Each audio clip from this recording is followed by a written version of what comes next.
OTR মানে নিয়মিত ঋণ আদায়ের হার। পূর্ণরূপ on time recovery rate.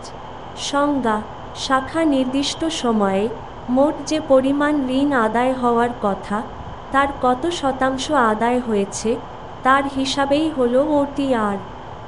OTR নির্ণয়ের সূত্র: নির্দিষ্ট সময়ের নিয়মিত আদায় ভাগ নির্দিষ্ট সময়ের নিয়মিত আদায়যোগ্য গুণ 100। ওটিআর এর গুরুত্ব: ওটিআর যত বেশি হবে শাখার আদায় কার্যক্রম ততই ভালো বোঝাবে। যদি ওটিআর সমান 100% হয় বোঝাবে নির্দিষ্ট সময়ে কোনো বকেয়া পড়েনি। ওটিআর এর আদর্শ মান ন্যূনতম 98%, তবে 92% এর নিচে আসা যাবে না। উদাহরণ: মনে করি নির্দিষ্ট সময়ের নিয়মিত আদায় হয়েছে 230 টাকা। নির্দিষ্ট সময়ের নিয়মিত আদায়যোগ্য বা টার্গেট 250 টাকা।